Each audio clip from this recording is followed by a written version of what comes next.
Olá, meus irmãos, bom dia. Primeiramente, gostaria de agradecer pela oportunidade de estar aqui mais uma vez gravando para vocês em prol da caridade, em prol do amor, em prol do auxílio ao próximo. Muito obrigado. Gravando em nome do Self, em nome da espiritualidade, em nome de Jesus Cristo. Vamos começar nossa palestra falando dos preceitos, dos cuidados que nós temos que ter, das reservas que nós temos que fazer 24 horas antes da sessão. Evitar o consumo de álcool, carne vermelha, qualquer excesso físico e mental que coloque em risco a pureza do seu corpo físico e astral. Então, esse cuidado é muito importante para que sábado o trabalho da espiritualidade seja mais eficiente, eficaz e nos traga mais tranquilidade, mais leveza para que possamos enfrentar as batalhas da semana. Se vocês quiserem, vocês podem estar fazendo a purificação da água, a fluidificação, colocando um copo de água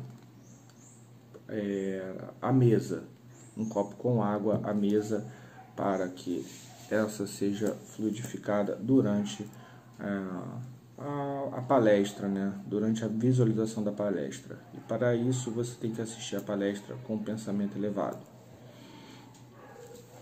Vamos falar do teor da palestra. A palestra de hoje vai ser com base no Livro dos Espíritos, que está aqui na mesa, e a gente vai estudar o tema Escolha das Provas, que começa na pergunta 258. O que é uma prova? Qual o teor de uma prova? O que escolhemos? Por que escolhemos? E é importante a gente, antes de falar de prova, ter um conceito básico sobre o que é expiação. Expiação é um processo um pouco mais penoso, podemos dizer assim. Quando a gente comete uma falha muito grande e a gente precisa corrigi-la, já que Deus é soberanamente justo e bom e não existe penas perpétuas para Deus, a gente precisa passar por uma expiação. Então, uma expiação por exemplo, uma pessoa que suicidou-se e retornou à Terra com uma deficiência, ou cometeu uma série de atos danosos às vidas alheias e retornou em condições de sérias dificuldades físicas, sociais, enfim. É aquele tipo de vida que você olha e pergunta por que essa pessoa veio desse jeito ao mundo, se Deus é soberanamente justo e bom para com todos os filhos. O motivo é uma expiação. A expiação é obrigatória. A prova, ela também é obrigatória, porém, a prova está de acordo com o nosso livre-arbítrio. A expiação está de acordo com as nossas escolhas ruins. Mas vamos lá. Eu vou começar lendo a pergunta 258 e vamos ter um certo raciocínio sobre essa pergunta. Pergunta 258. Quando no estado errante e antes de se reencarnar, o espírito tem a consciência e a previsão das escolhas que lhe sucederão durante a vida?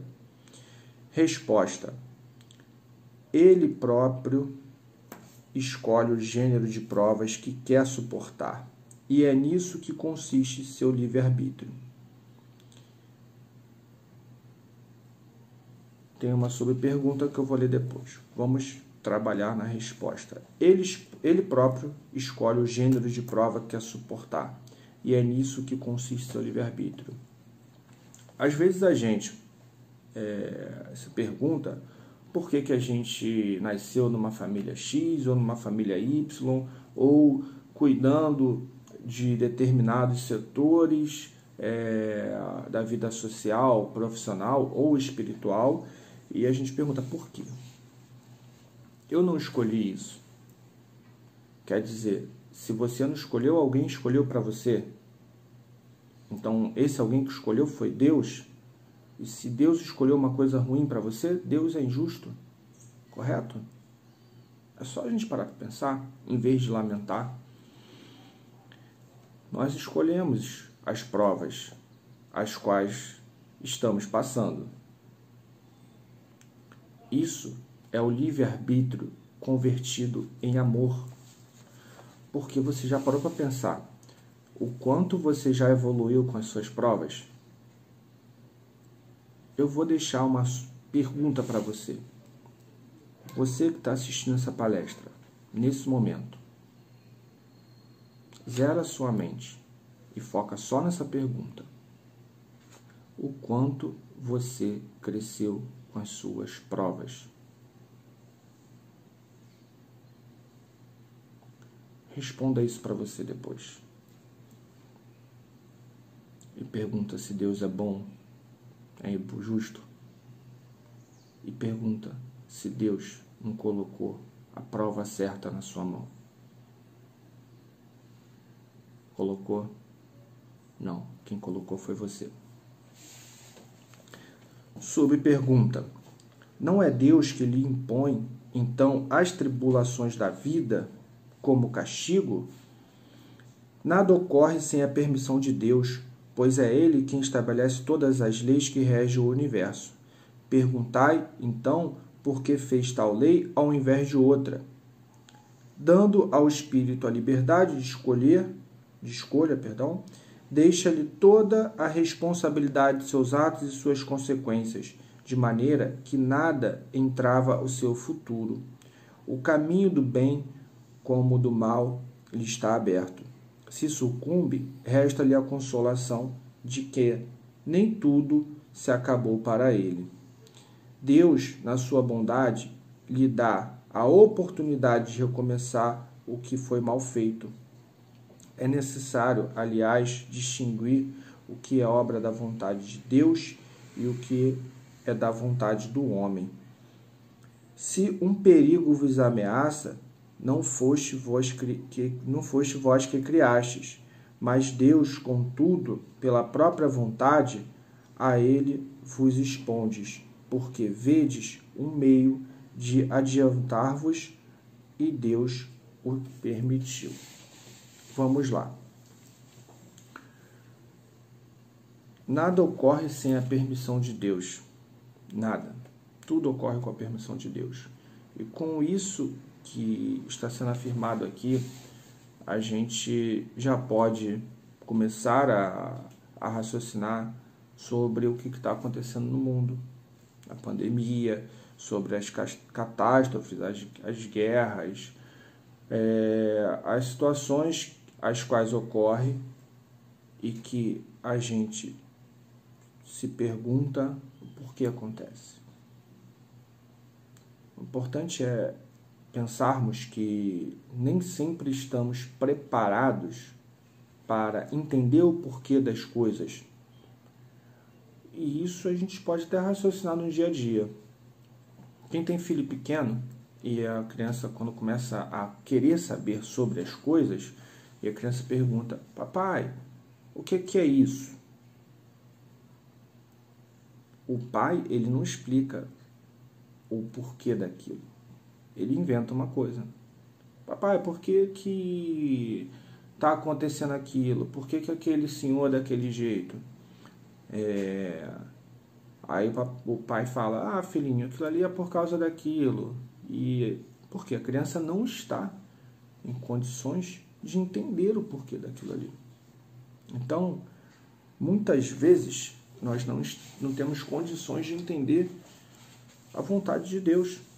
Mas uma coisa é certa: no que tange à escolha das provas, Deus permitiu em consonância com a nossa vontade.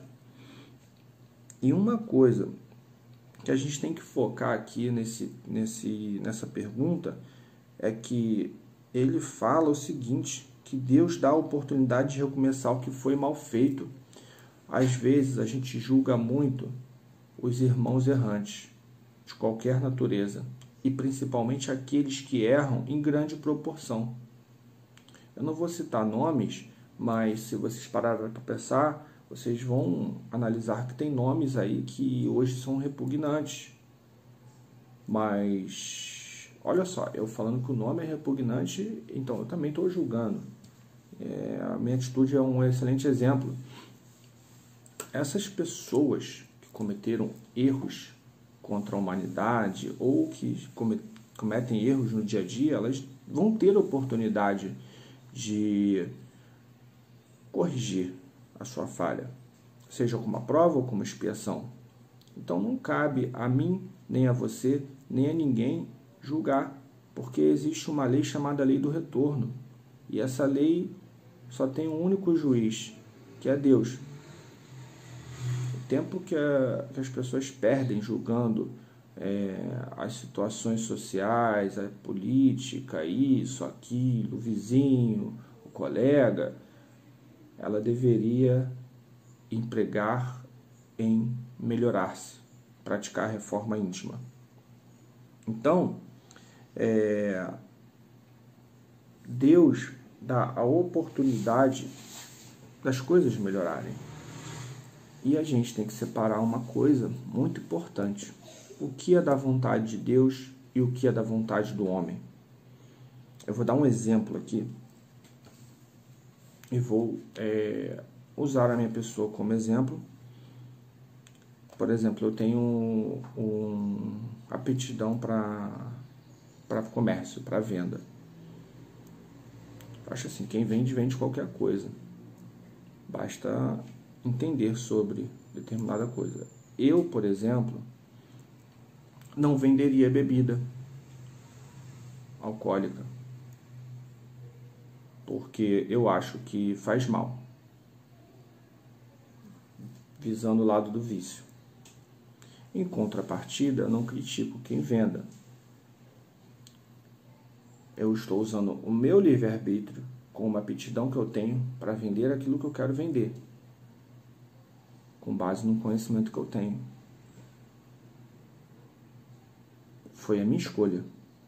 Agora, um comerciante que tem 30 depósitos de bebidas, ele emprega, sei lá, 100 pessoas, e ele não tem vício nenhum, ele não é viciado em bebida, é uma pessoa inclusive cristã,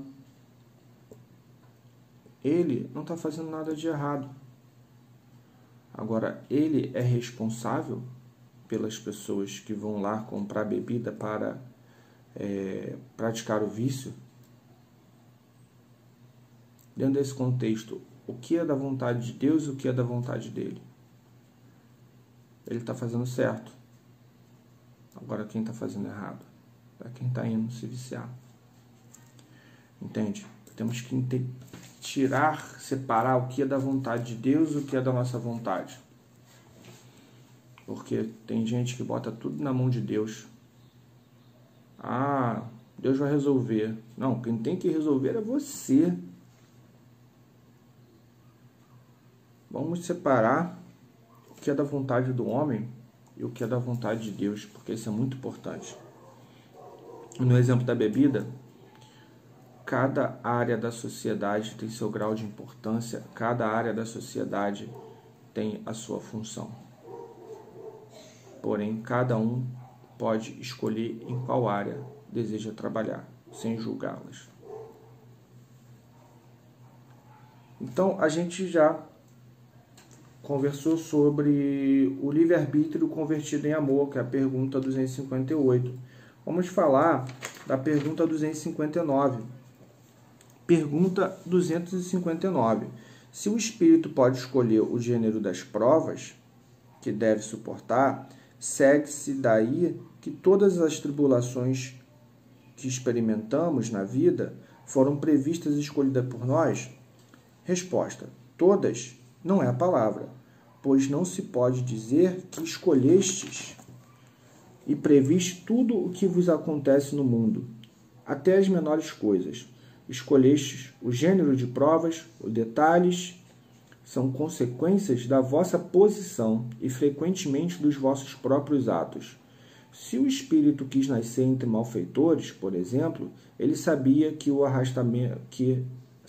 a que arrastamentos se expunha, mas não cada um dos seus atos a que viria praticar, e que são resultado de sua vontade ou do seu livre-arbítrio. O espírito sabe que escolhendo escolhendo tal caminho, terá que suportar tal gênero de luta. Sabe também a natureza das vicissitudes que enfrentará, mas não sabe quais os acontecimentos que o aguardam. Vou parar aqui só para a gente ir por partes. Vou remeter ao nosso dia a dia. Uma pessoa que é engenheira e pegou um projeto grande de trabalho, ela sabe o desafio que tem? Sabe. Ou um professor de matemática que vai dar aula de cálculo avançado para uma turma avançada de matemática. Ele sabe o desafio que tem? Sabe. Sabe o desafio que tem. Agora, ele sabe o que vai acontecer durante a sala de aula? E o engenheiro sabe as dificuldades que vai ter com as pessoas às quais vai ter que trabalhar? Isso ele não sabe. Cada caso é um caso. Cada dia é um dia. Cada minuto é um minuto. Por exemplo, eu estou gravando essa palestra. Por que eu gravo de manhã? Porque é o horário mais silencioso. Mas eu sei que daqui a pouco alguém pode estar fazendo barulho. Eu sei quando isso vai acontecer? Não, eu sei que pode acontecer. Se vai acontecer, é uma outra questão. Então, às vezes, a gente tem que pensar dessa forma em prol dessa questão aqui, em prol dessa questão que está no livro. O espírito, ele sabe o que ele vai enfrentar em um grau global. Agora, em um grau pequeno, não dá para saber. Até porque a gente tem uma coisa que é o livre-arbítrio. Você pode ser um bom engenheiro, mas se você receber uma proposta de pegar um projeto e falarem para você, olha, se você trocar essa areia aqui que custa R$10 por essa que custa 2, você vai ganhar mais dinheiro. Eu te garanto isso. Deus não vai te proibir de fazer isso, mas Ele vai enviar o seu mentor para falar, isso não está certo. Mas caberá a você escolher qual areia usar. Durante todo dia, todos os dias, em todo momento, a gente escolhe qual areia usar. E aí? Qual areia que você está usando para construir o castelo da sua moralidade? É uma areia barata ou uma areia de valor mais elevado? Seguindo, os detalhes dos acontecimentos nascem da circunstância e das forças das coisas. Somente são previstos os grandes acontecimentos que influem no seu destino. Se tomas um caminho cheio de sulcos profundos, sabes que deves tomar grandes precauções para não caíres, e não sabes em qual deles cairás. Pode ser também que não caias se fores bastante prudente. Se passando por uma rua, uma telha cair na cabeça, não creias que estava escrito, como vulgarmente se diz. Você sai para trabalhar, almoça num restaurante que você sempre come todos os dias, mas naquele dia o cozinheiro mudou a carne, pegou a carne que estava ruim, botou no lugar da boa, e você comeu a carne que não estava boa, e você passou mal. Estava escrito? Talvez não. Às vezes, os caminhos são tomados de acordo com a força das coisas. Os pequenos caminhos, porque os grandes são tomados de acordo com as provas individuais em consonância com as provas coletivas.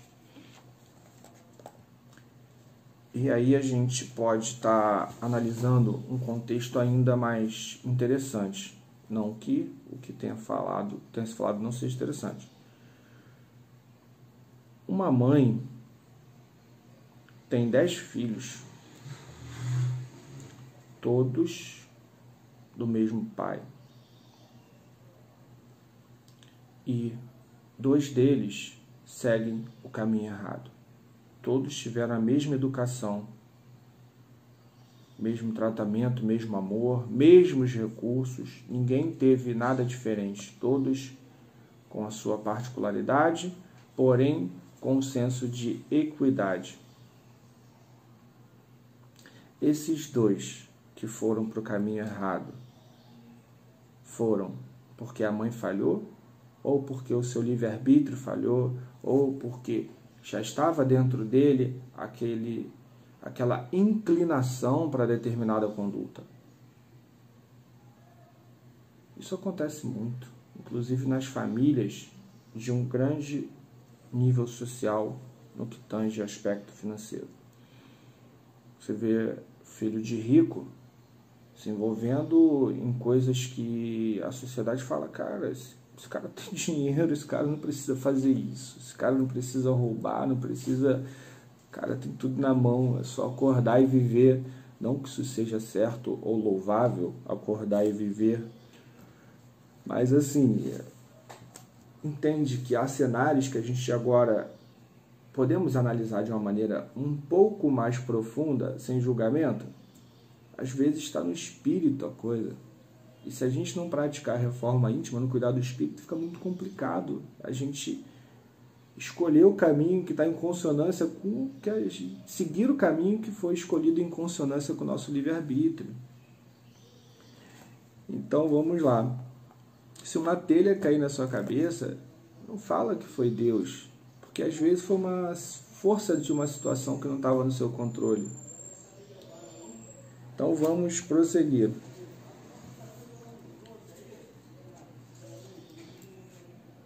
Vou para a pergunta 261 para poder encerrar a palestra. Nem tudo é suportado. Esse é o tema dessa pergunta que eu coloquei. Vou ler a pergunta. O espírito, pergunta 261. O espírito, nas provas que deve suportar para chegar à perfeição, deve experimentar todos os gêneros de tentações? Deve passar por todas as circunstâncias que pode excitar seu orgulho, inveja, avareza, sensualidade, etc.?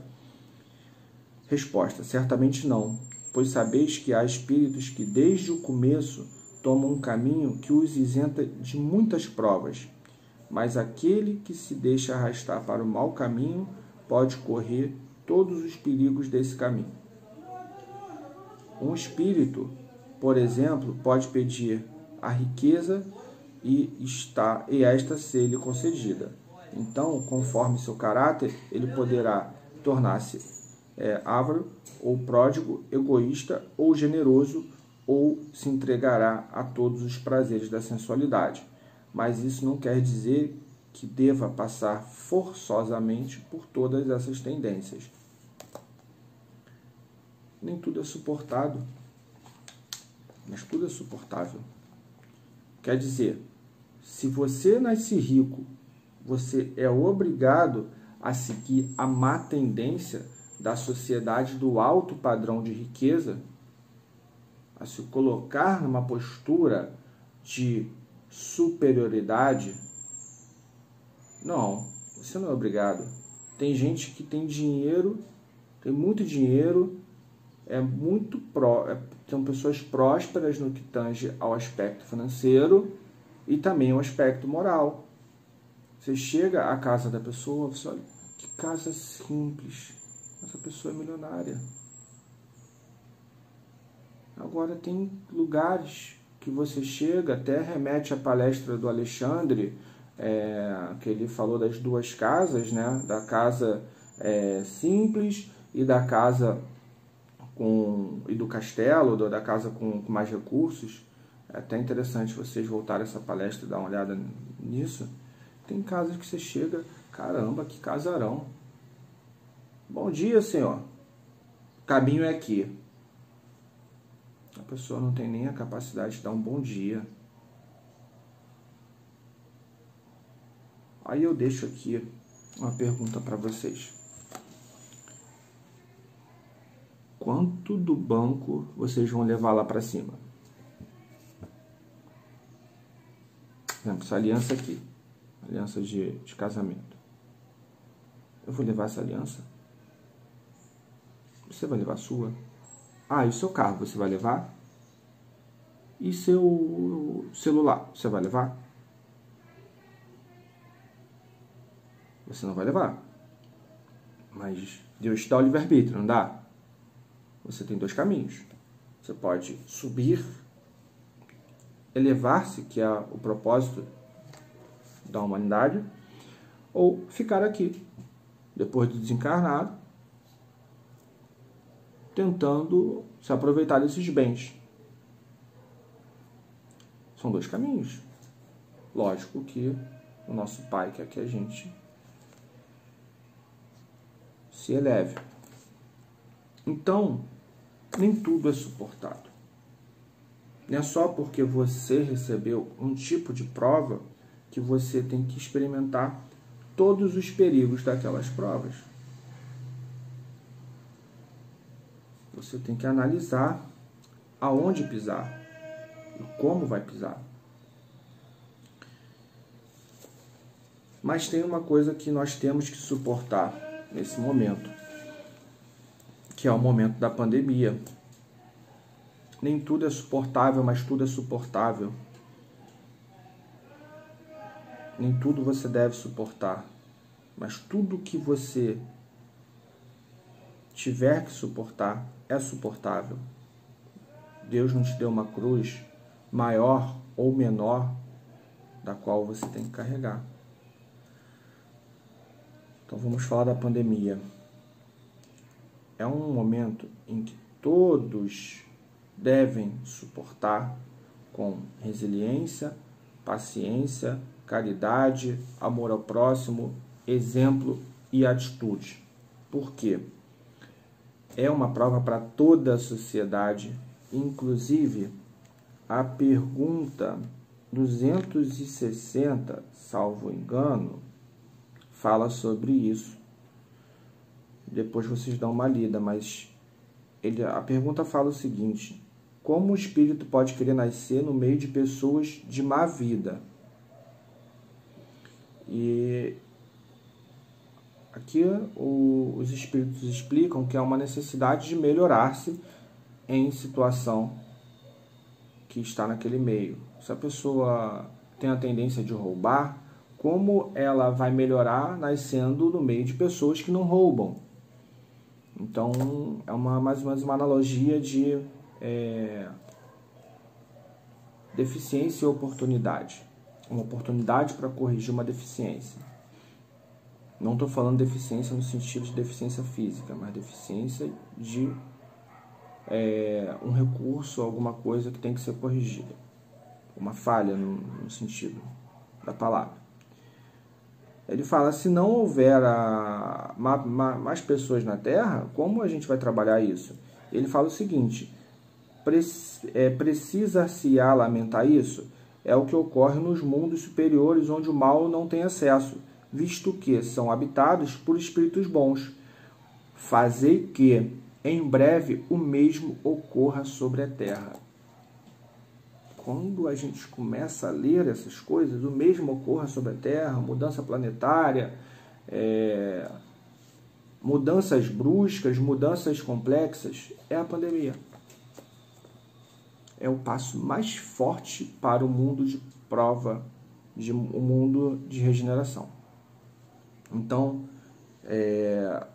nem tudo é suportado, porém tudo pode ser suportável. O livre-arbítrio vai definir o que você vai suportar e o que você não vai suportar.